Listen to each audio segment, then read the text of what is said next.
예, 안녕하세요. 예, 영등포 재개발 재건축 상담센터 10월 아카데미 진행하겠습니다. 오늘은 사업 시행 계획인가 어떻게 준비해야 하냐 이런 내용인데요. 내용 한번 쭉 보시겠습니다. 예, 순서는 센터 소개부터 자주 하는 질문 요약된 내용들입니다. 예, 센터는 이미 수차례 소개를 해드렸기 때문에 오늘은 좀 핵심적인 내용 위주로만 좀 진행하도록 하겠습니다. 우선은 센터가 우리 그 신기노동주민센터 1층에 이제 1센터가 있고요. 예, 여기 물레동 목화마을 활력소가 2센터라는 거 좀 이해하시면 좋을 것 같고요.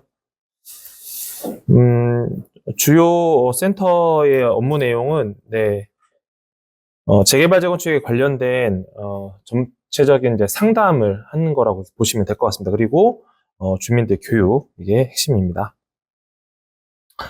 최근에 이제 그 서울시 정비사업 동향에 대해서 좀 보려고 하는데요. 서울시 재건축 사업 단계별 처리 기한제 도입해서 사실은 이제 기한이 없다 보니까 막연하게 재건축 조합이 설립됐는데도 수년간 안 되는 경우도 워낙 많다 보니까 일단은 이제 사업 단계별로 처리 기한제를 도입을 하겠다. 예, 그렇게 되는 건데 여기 보시면은 이제 여의도 시범 같은 경우는 데이케어 센터가 반영 안 하면은 이제 신속통합 계획을 취소한다. 그런 내용들입니다. 근데 이제 결과적으로는 어쨌든 재건축 사업 단계별로 처리 기한이 이제 주어져야 된다는 거고요. 일단은 향후 재개발 재건축 관련돼서도 적용이 돼야 될 거라고 보이긴 합니다. 다만 이게 이제 또 그 기간이 예, 짧다고 해서 무조건 또 잘 되는 사업은 아니기 때문에 적절하게 좀 고민이 필요하다 이렇게 저는 개인적으로 생각을 하고요. 서울시에서 이제 주거환경정비구역 입안 제한 동의율 기준 50%로 이제 낮추겠다라고 하는 건데 지금 이제 기존에는 늘 이제 제가 서두에 말씀드리지만 3분의 2선 개념이 아니라 75% 이상 정도의 동의율이 돼야 되는데 그러다 보니까 또 신청하고 싶어도 동의율이 안 맞아 못하는 구역이 있어서 토지 등의 소유자들 비율을 50% 이제 이하의 요건을 이제 완화를 하겠다는 내용인데요. 이제 결과적으로 보면은 신청은 가능하지만 실제 사업을 하려면 제가 늘 말씀드렸던 것처럼 75% 아니 80% 이상의 동의율이 돼야지 예, 실제로 사업을 할 수 있다. 그렇게 보셔야 될 것 같습니다. 어쨌든 제도적인 부분을 이제 문턱을 낮추겠다는 의도니까요.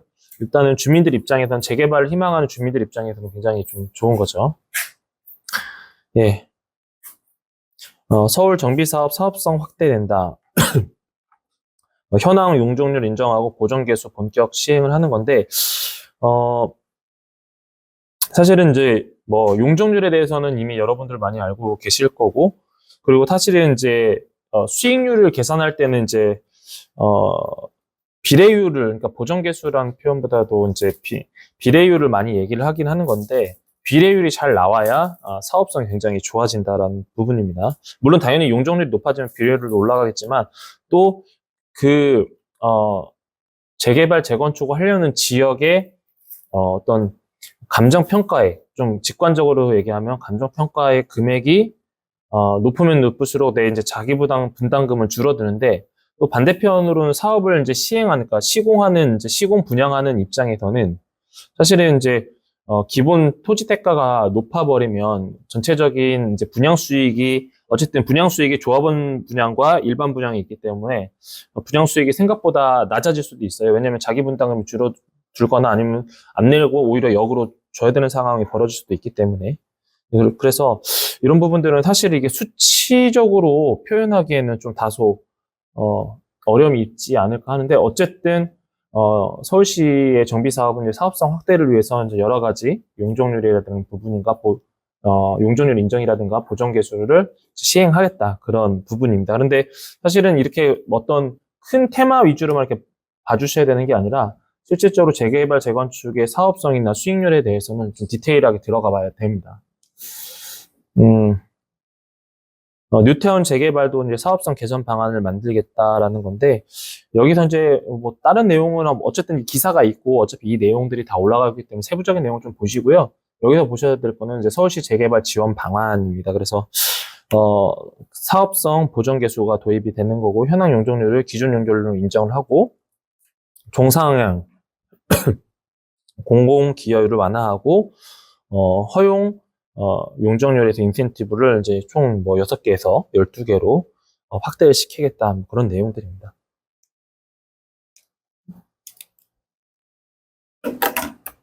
응?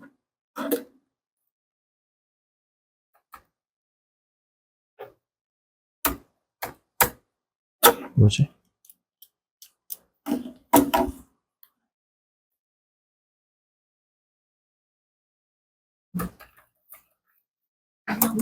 음. 네.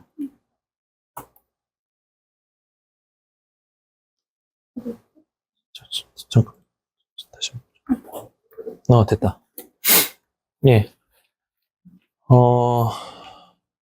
이 경쟁은 옛말이라는 거는 벌써 몇 년 된 얘기고요. 예, 시공사 모시기도 힘들죠. 시공사에서 모셔와도 시공사들이 시공을 안 하죠. 왜 그럴까요? 수익률이 안 좋기 때문에 그렇습니다. 정비사업지 시공사 선정 이제 유찰인데, 지금 공사비가 950만 원, 이거는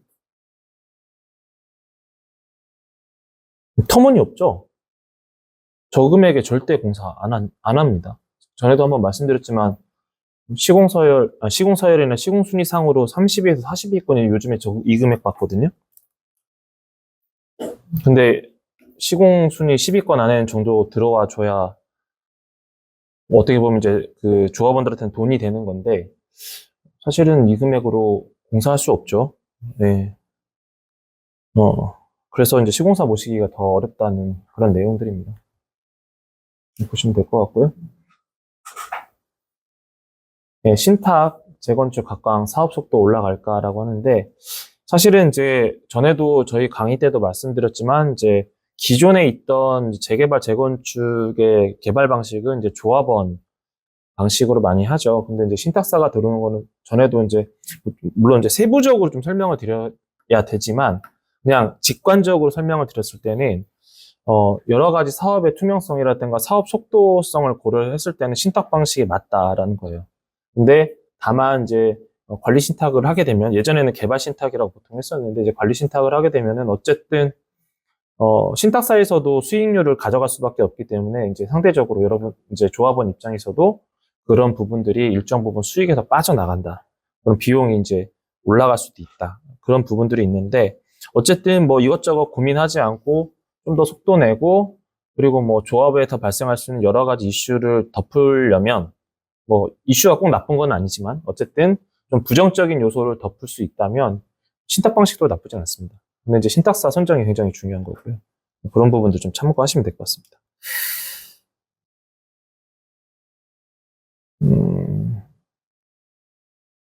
이거는 뭐 내용만 보시면 될 것 같고요. 네.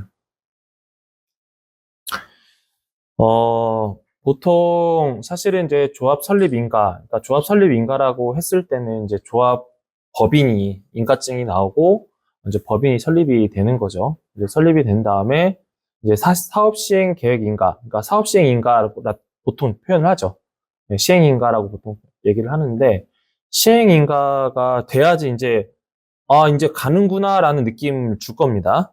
예, 그래서 사업 시행 인가는 정비 사업에서 정한 내용을 실현하는 이제 절차라고 보통 표현을 하는데요. 사업 시행 인가가 돼야지 이제 좀 출발할 수 있겠구나. 조합법이 설립됐다고 무조건 가는 건 아니고, 사업 시행 인가 정도까지는 가줘야 이제는 좀 스타트할 준비가 돼 있네. 이 정도 느낌이라 보면 될 것 같습니다. 그래서 사업 시행 인가의 내용을 좀 보시면은 이제 도정법의 제 50조에 따라서 사업 시행자가 정비 사업을 시행하는 경우는 이제 사업 시행 계획서나 그리고 이제 정관 등 관련 서류를 첨부해서 시장 군수 등에 제출하고 이제 사업 시행 인가를 받는 건데, 사실은 이제 조합법인에서 이 사업을 우리가 이렇게 짓겠습니다. 뭐 재개발을 이렇게 하겠습니다. 재건축을 이렇게 하겠습니다라는 내용을 인가 받는 겁니다. 그래서 뭐 도정법 52조나 시행령 47조, 예, 그리고 조례 26조에 이것이 작성이 되는 건데, 토지 이용 계획 사실은 뭐 지난달도 그렇고 이번 달도 그렇고 사실 우리 조합원들 입장에서는 이런 내용까지는 뭐 디테일하게 아실 필요는 없어요. 다만 이런 게 있으면은 우리가 좀 준비가 돼 있구나, 이런 내용들이 들어가 있겠구나, 이 정도로 좀 아시면 될 것 같아요. 대부분 조합법인이 설립이 되면 어쨌든 뭐라고 해야 되나요? 그 시공사가 최우선적으로 선정이 돼야 됩니다. 왜냐면 어떤 비용이 필요하기 때문에. 시공사가 선정이 되면은 당연히 이제 정비관리 전문업체도 선정이 되건 줄줄이 쭉 될 건데, 그렇게 되면 대부분 해당 용역에서 진행하는 부분들이기 때문에 여러분들이 크게 볼 일은 없으시지만, 하지만 조합원들, 늘 말씀드리면 조합원들이 원하면 상시적으로 볼 수 있게 비치를 하게 되어 있기 때문에 궁금하시면 확인 받으셔도 됩니다. 그래서 이제 토지 이용 계획이 들어가고요. 뭐 당연히 설치 위치하고 면적, 뭐 어떤 식으로 구성할 건지 내용이 들어가겠죠.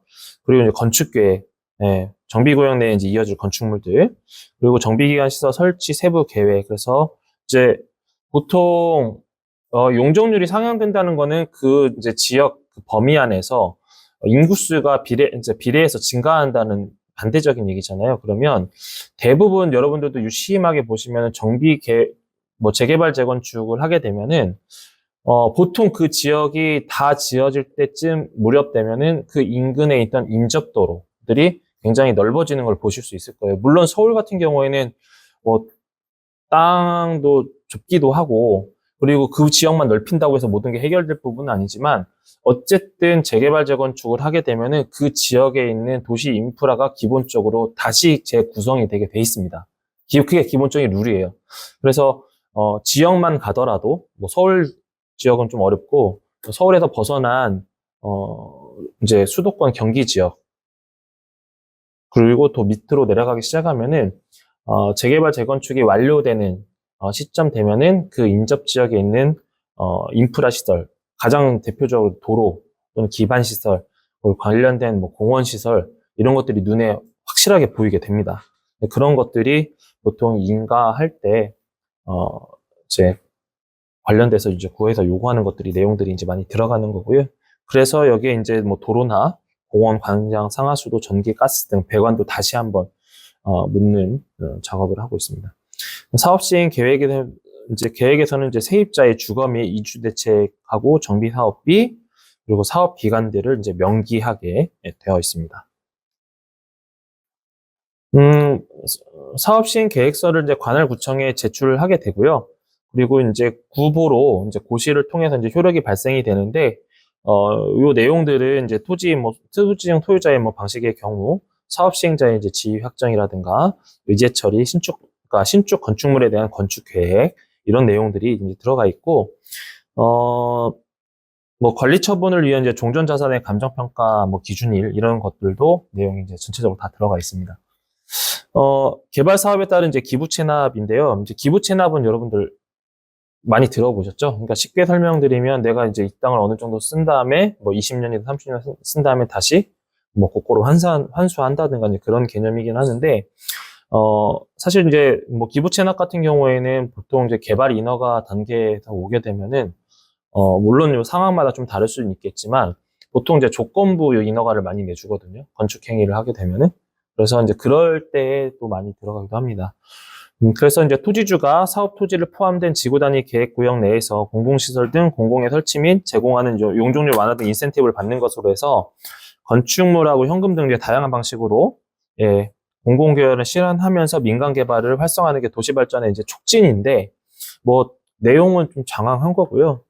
적용 대상에 보시면은 공공이 필요하다고 인정하는 경우가 더 많죠, 사실은 실제적으로. 그래서 공공시설 등 설치한 후속적인 유지 관리를 수반하게 되므로 공공이 필요해서 설치하고 관리 주체가 이제 명확해야 되고요. 설치 주제와 방법이 명확해야 되고, 공공이 온전하게 사용 가능한 경우에 그렇게 되는데, 이제 공공이 온전하게 사용 가능한 경우라고 함은 기부 체납 대상에서 이제 공공시설 등, 예, 뭐 부속 토지, 뭐 대지 지분 동시에 이제 제공되는데, 도로 등 입체 결정 시 부분 지상권 등 함께 제공돼서 이제 공공이 온전하게 사용되는데 뭐 내용 막 장황해서 엄청 어렵게 써놨는데 결과적으로 공공 건물이라는 거예요. 그러니까 공공 건물은 나 혼자 쓰는 게 아니죠. 아파트 입주민만 쓰는 게 아니라는 거예요. 그럼 결과적으로 내가 이제 재개발 재건축을 했을 때 인접 지역에 있는 주민들도 그 구에 속한 주민들도 꼭 구가 아니더라도 예, 인접 주민들이 예, 사용할 수 있는 공공성이 있어야 되는 공공시설물들이 바로 이런 얘기를 하는 겁니다. 예. 어, 이쪽 부분은 이제 방식이 있는데 이제 대토를 하는 경우가 있고요. 건축물을 임대하는 경우가 있고요. 아니면은 이제 일정 부분 돈을 내는 이제 지료를 내는 형태라고 보시면 돼요. 돈을 내고 쓰는 그런 형태라고 보셔서 아마 뭐 기부 체납 얘기는 이제 건축 쪽에 건설에 관심 있으신 분들은 좀 많이 들어보셨을 거예요. 아, 나 기부 체납에서 몇 년 하기로 했어. 몇 년, 20년 운영하기로 했어. 30년 운영하기로 했어. 이런 개념이라고 보시면 됩니다. 그래서, 뭐 토지라든가, 뭐 건축물이라든가, 이제 현금으로 이렇게 가능하다라는 부분입니다. 용적률 인센티브 산정 방식은요, 이제 현금 및 공공시설 설치 비용 등 부지 면적으로 환산해서 용적률 인센티브를 적용하는 건데, 공공시설 설치 비용하고 현금 기부 취납 비용을 이제 더한 거를 용적률을 완화받고자 하는 완화받고자 하는 부지 가액으로 나누면은 이제 환산 부지 면적이 나오게 됩니다. 그래서 뭐 상한 용적률 산정 방식이 있는데 뭐 이런 내용까지는 굳이 여러분들이 보실 건 없고요. 그냥 굳이 내용을 알고 싶다 하시면 요 아래 이런 내용들만 보시면 될 것 같아요. 그래서 그냥 용어만, 그러니까 이거 용어를 해석하려고 하지 마시고, 아, 이게 상한 용적률 산정이 이렇게 되는구나, 이렇게 보시면 되는데, 이제 허용 이제 용적률이라고 했을 때는 이제 당연히 기준 용적률에서 인센티브를 주는 게 허용 용적률인 거고, 여기에 플러스 알파로 기부 체납을 했을 때 주는 용적률인 거예요. 이게 이제 상한 용적률이라고 하는 건데, 이제 가중치 같은 경우는 이제 사업 부지 용적률에 대한 공공시설의 부지 해당 비율. 그러니까 사업 부지의 용적률과 공공시설에 대한 부지의 용적률에 대해서 이제 가중치를 말하는 거고, 그다음에 토지 같은 경우에는 뭐 대지 면적 대 공공시설 면적을 이제 비율로 하는 거고요. 그다음에 현금하고 이제 건축물 같은 경우에는 이것도 마찬가지예요. 결과적으로는 이제 그 공공시설의 부지가 기반이 되고 나머지는 뭐 비용이든 토지든 건물이든 뭐 이런 식으로 올라가는 그런 개념이라고 보시면 될 것 같습니다. 어렵게 돼 있네요. 좀 쉽게 계산식을 쓴다고 했는데 좀 이해가 되실지 모르겠지만 어쨌든 대지 면적이 100제곱미터에서 1층부터 3층까지 바닥 면적이 50제곱미터면은 1층 50제곱, 2층 50제곱, 3층 50제곱이니까 어떻게 해요? 용적률 계산할 때는 50 곱하기 3층이죠. 50 곱하기 3을 그다음에 이제 100%라 가정하고 이제 대지 면적 100에다가 이제 100을 곱한 거죠. 하면은 150% 된다라는 그런 부분입니다. 근데 이제 꼭 이렇지는 않고 이제 이것저것 다 고려해봐야 돼요. 이것저것 다 고려해봐야 되고 그냥 좀 쉽게 와닿으시라고 내용 넣어드린 거니까 그렇게 이해하셨으면 좋겠고요.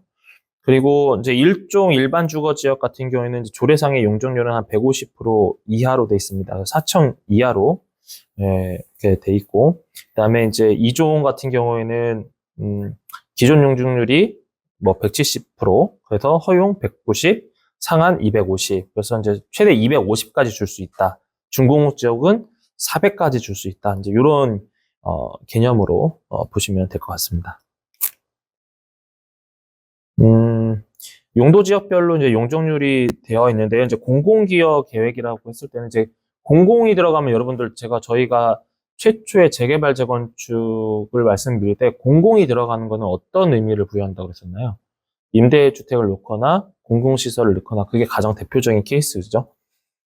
그렇게 고려를 했을 때 이제 일종 주거 지역 같은 경우는 10% 이상, 이제 1, 2종까지는 일종 주거 지역의 1종, 2종, 그러니까 2종, 2종일 때는 10% 이상 되는 거고 3종이 20%, 준주거 지역이 이제 30% 이렇게 돼 있습니다. 이거는 뭐 크게 보실 사항 아니에요. 용도 변경이 없는 경우에는 이제 상한 용적률이 뭐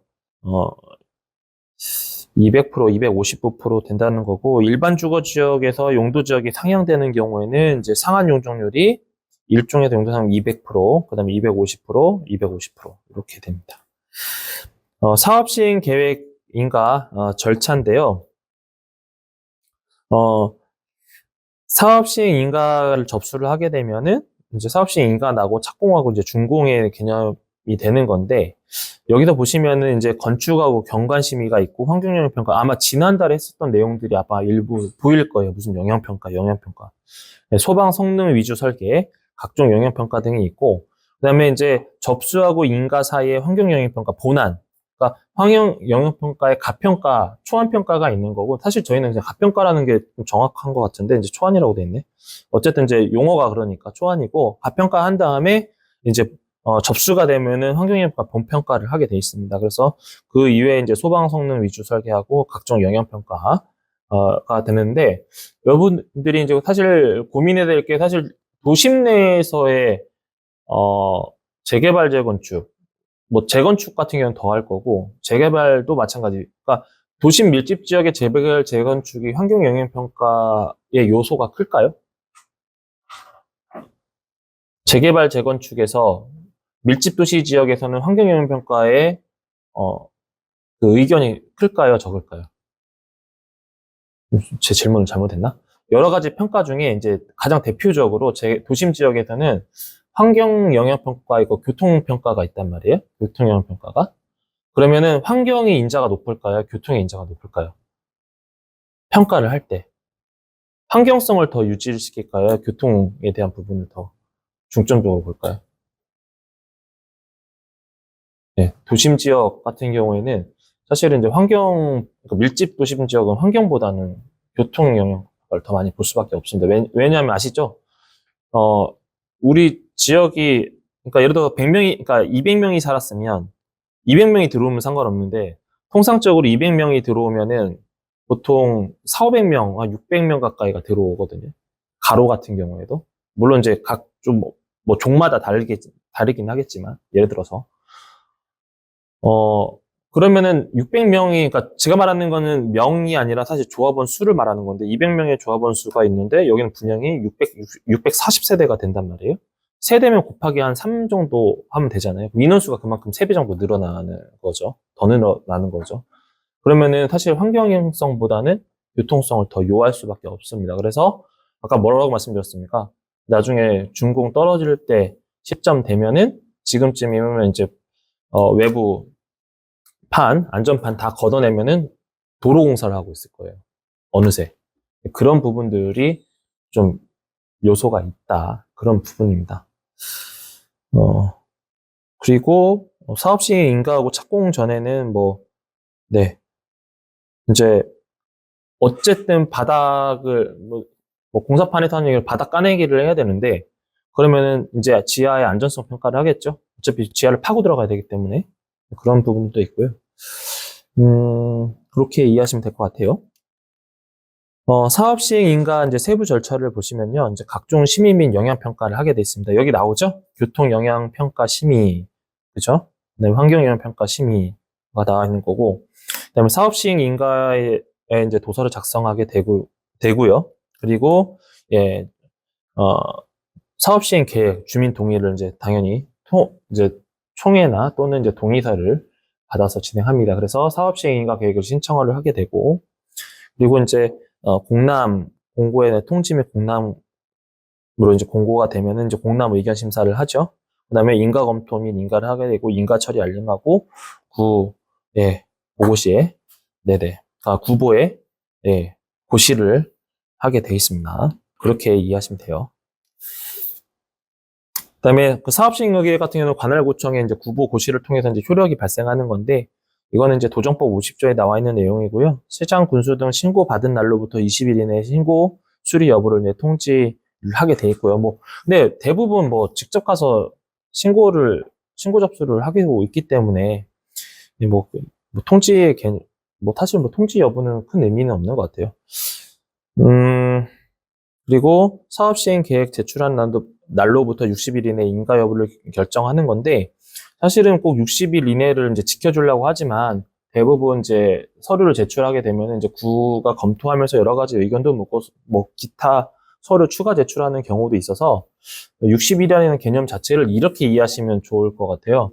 60일의 개념은 모든 서류가 완성된 상태. 그러니까 내가 초안을 갖고 왔는데 이 초안을 낸 날부터 60일이라고 보시면 안 되고 냈지만 어쨌든 구에서 검토를 할 거 아니에요. 그러면은 뭐 이거 보완해서 저거 보완해서 하면은 그러면 이제 문서가 이 정도 되겠죠.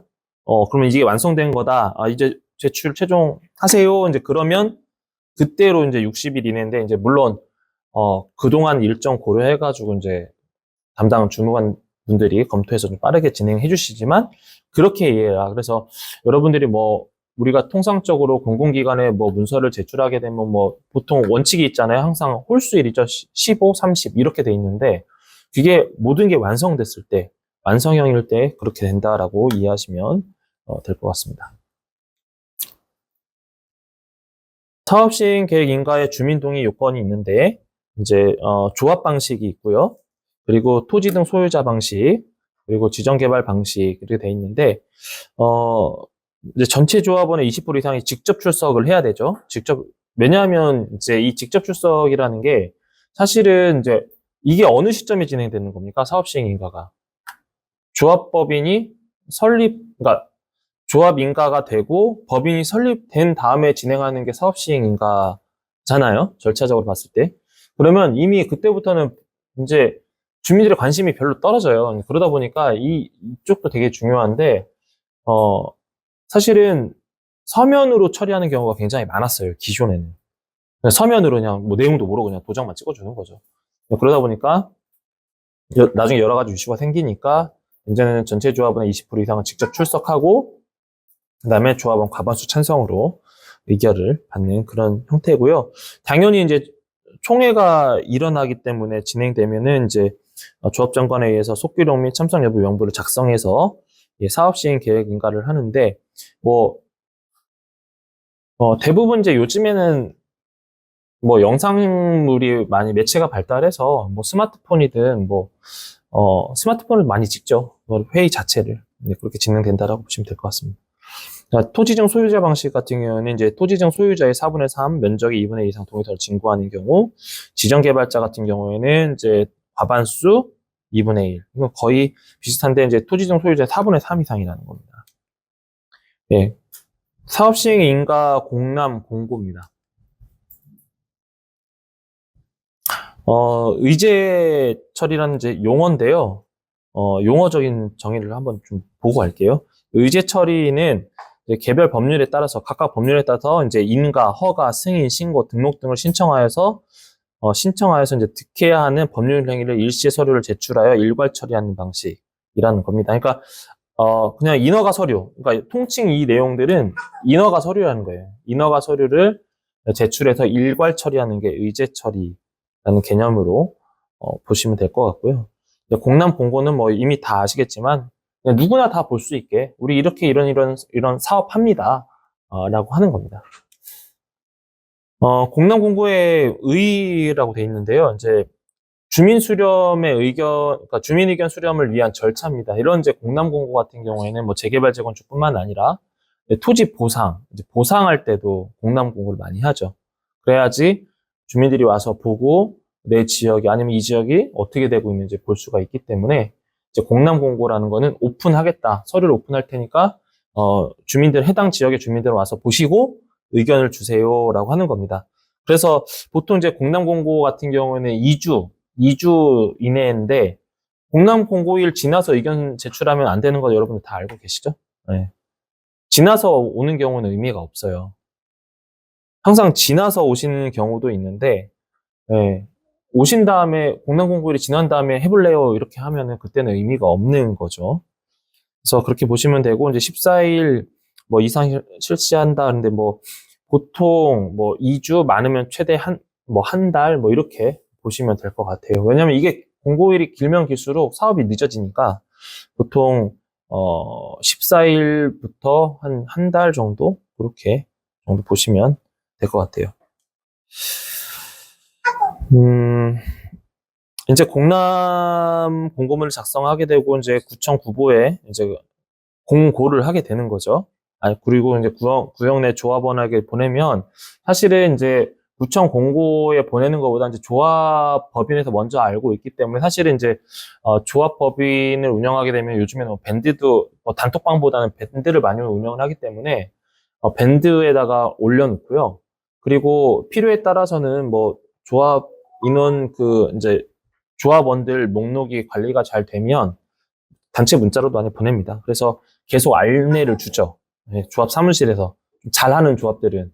근데 이 정보를 잘 주는 거와 안 주는 거는 이제 조합이 깨끗하게 잘 운영되면 정보를 잘 줄 거고, 좀 뭔가 의식적으로 문제가 많으면 사실 연락은 잘 안 여러분들의 정보가 모르면 모를수록 좋기 때문에 잘 연락이 안 되거나 아니면 저 모르겠는데 구청 가서 공고 보세요. 뭐 이런 식으로 하면은 이제 다 뽑는 거죠. 그런 부분도 좀 보시면 될 것 같아요.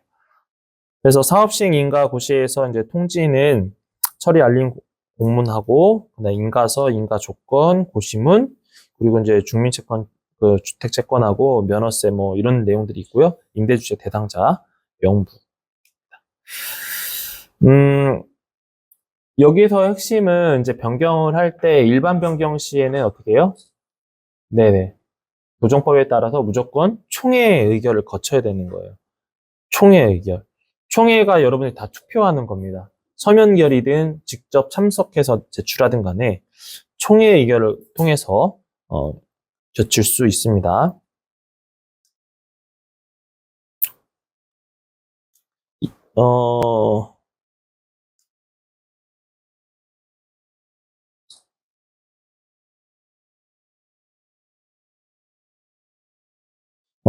여기에 보시면 경미한 규정들이 좀 있어요. 경미한 규정들인데 한번 쭉 보겠습니다. 이 앞의 내용보다는 이 뒷내용을 좀 보시는 게 나을 것 같아요.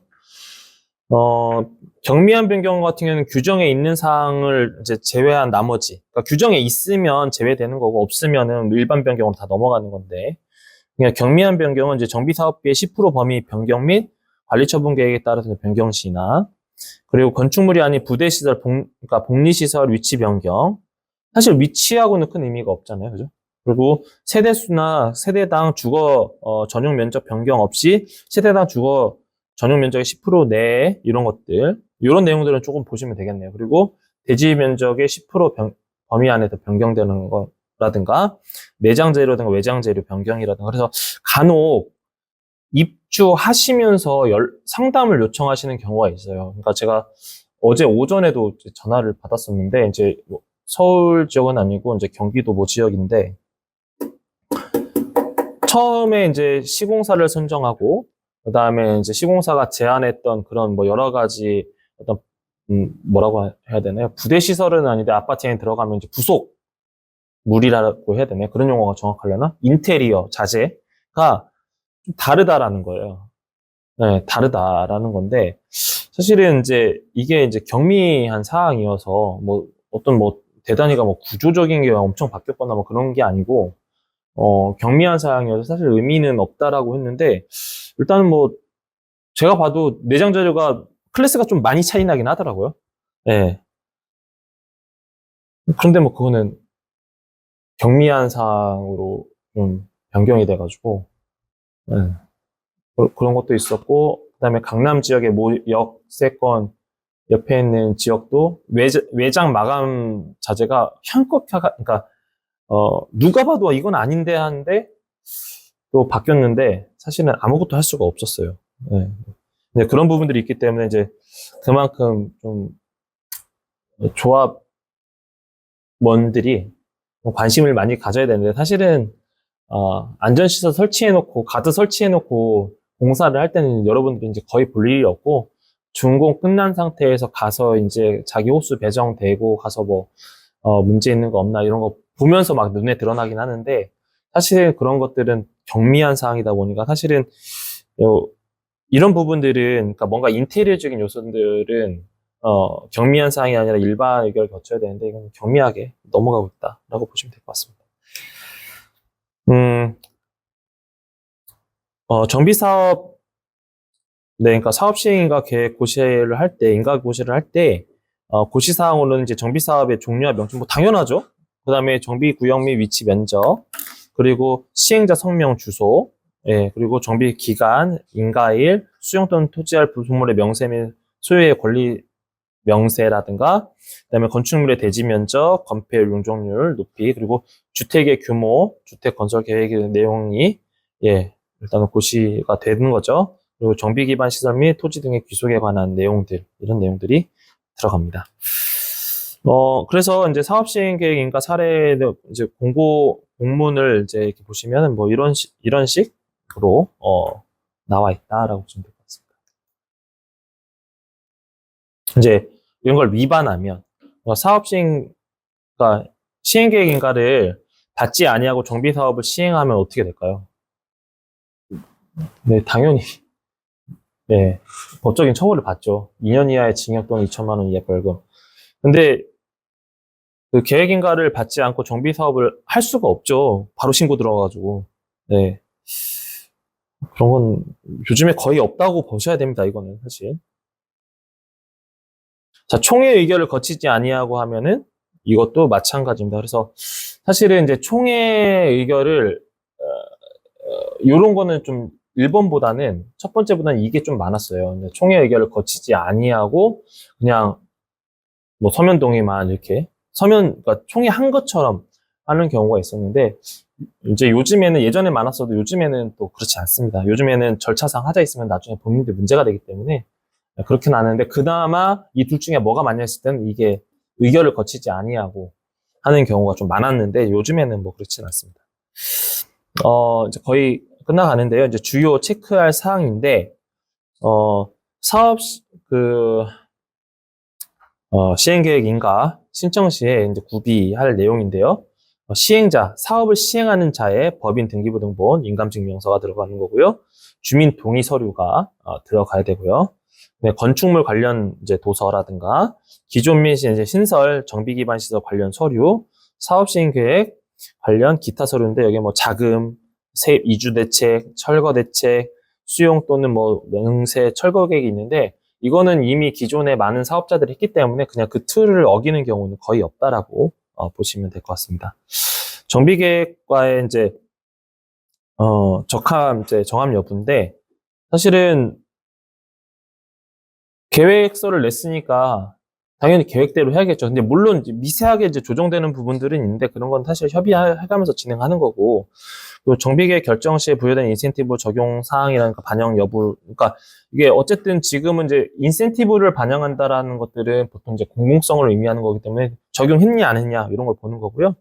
그다음에 편입 그 지번 조서 구역 내 비교를 해서 누락된 게 없는지 그런 걸 보는 거고, 뭐 무허가 건물이 생긴 건 아닌지 그런 것들이 있습니다. 그래서 사실은 이제 이런 무허가 건물 같은 경우는 뭐 지금은 거의 없고요. 초기 때는 예전에 이제 그 아파트의 펜트하우스에서 이제 2층 다락 시설이라든가 뭐 아니면은 지하 시설에도 그러니까 주민 공동 시설로 이제 소위 이제 시공사 입장에서는 주민들한테 서비스 제공하는 별도의 시설을 마련해 줬는데, 그게 신고를 하고 써야 되는 시설인 거죠.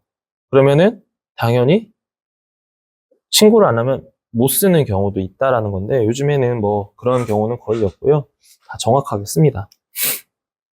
각종 심의 결과 반영 및 관계 변경의 적법 여부에 대해서 나와 있는데요. 이거는 뭐 사실은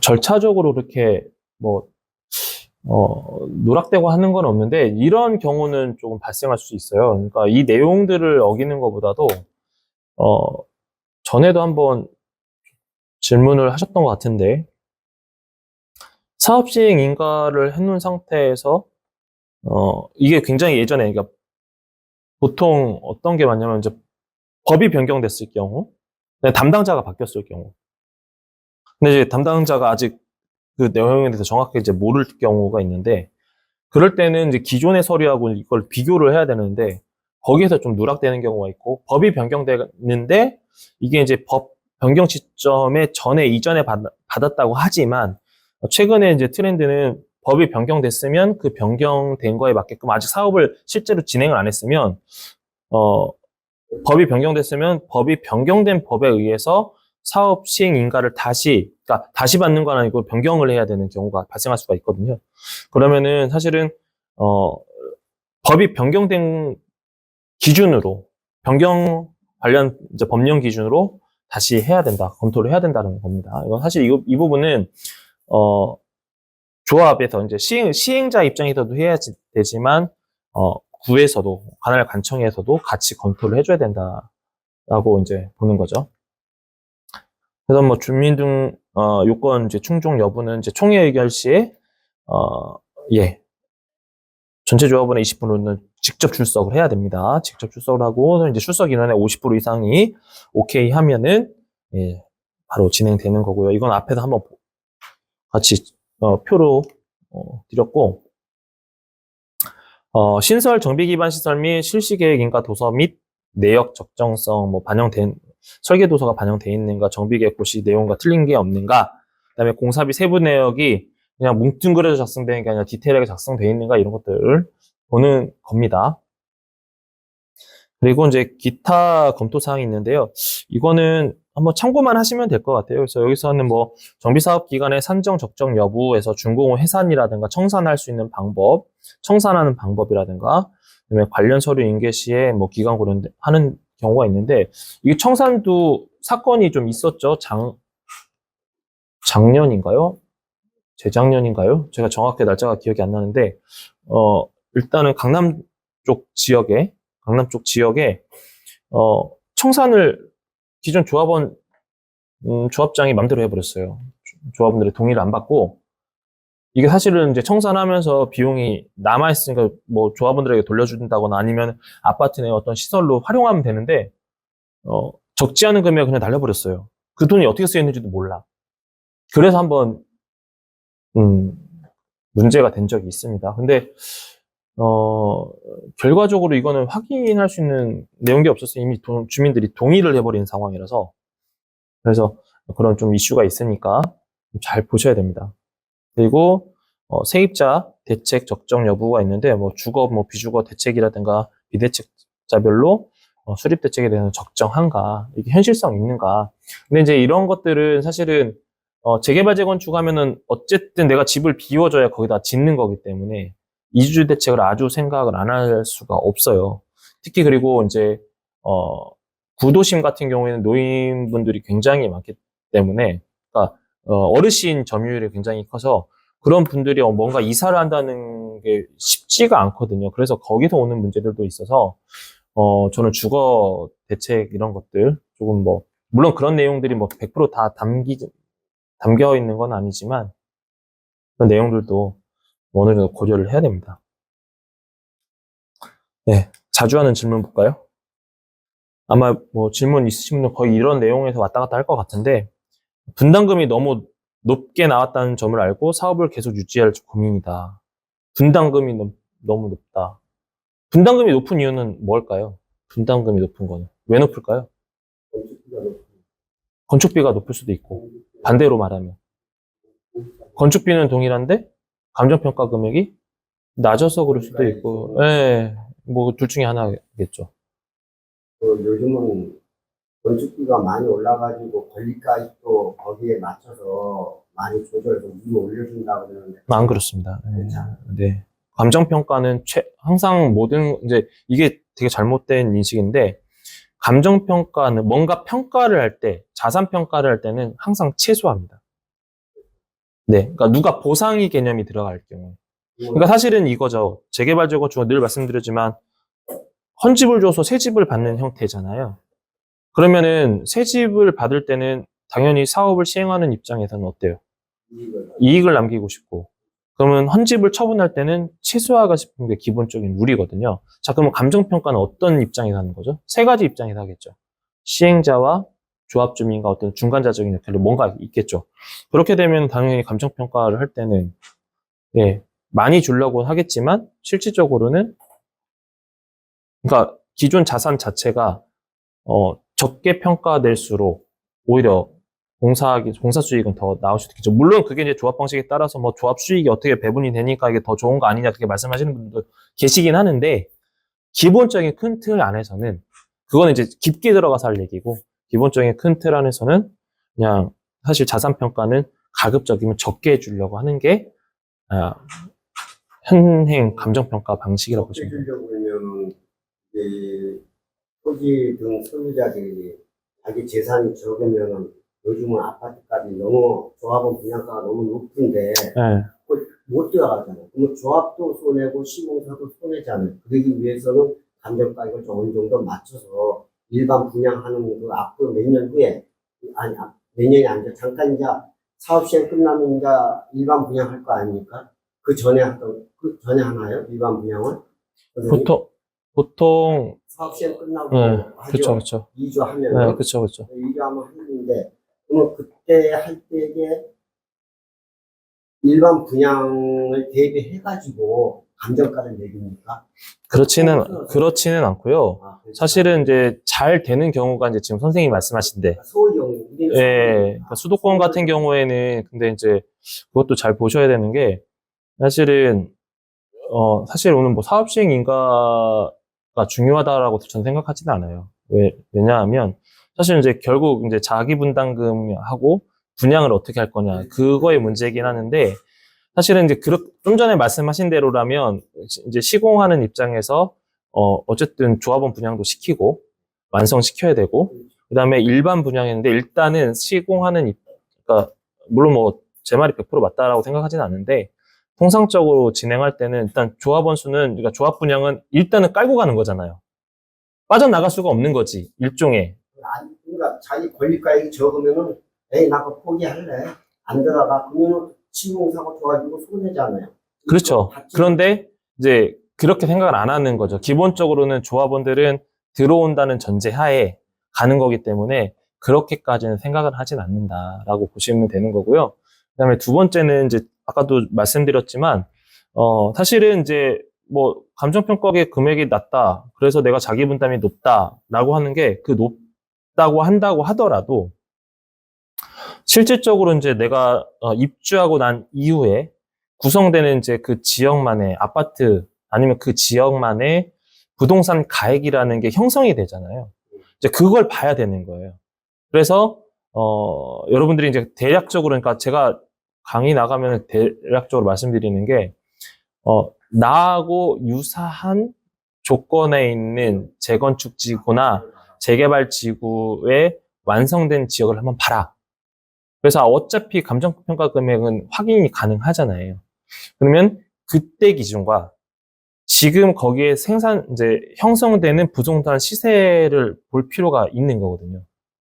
네, 그러면 대략적으로 맞출 수 있는데 사실 지금은 가름하기가 어려워요. 지금은. 왜냐하면 부동산 경기가 너무 안 좋아서 강남을 제외하고는 뭐 아파트 뭐 거래가 안 되고 있으니까 부동산 거래 자체가 거의 어렵기 때문에 사실은 뭐 지금 예측한다는 건 어불성설이죠. 물론 이제 뭐 유튜브를 보고 뭐 또 뭐 부동산 업계 저도 뭐 여러 가지 교류를 하고 있지만 뭐 TV에 나오시는 부동산의 패널 분들도 가끔 이제 뵙기도 하고 하는데 근데 뭐 저는 이제 사업성 쪽에서 측면을 봤을 때는 그분들도 예측하기가 쉽지 않은 거예요, 지금.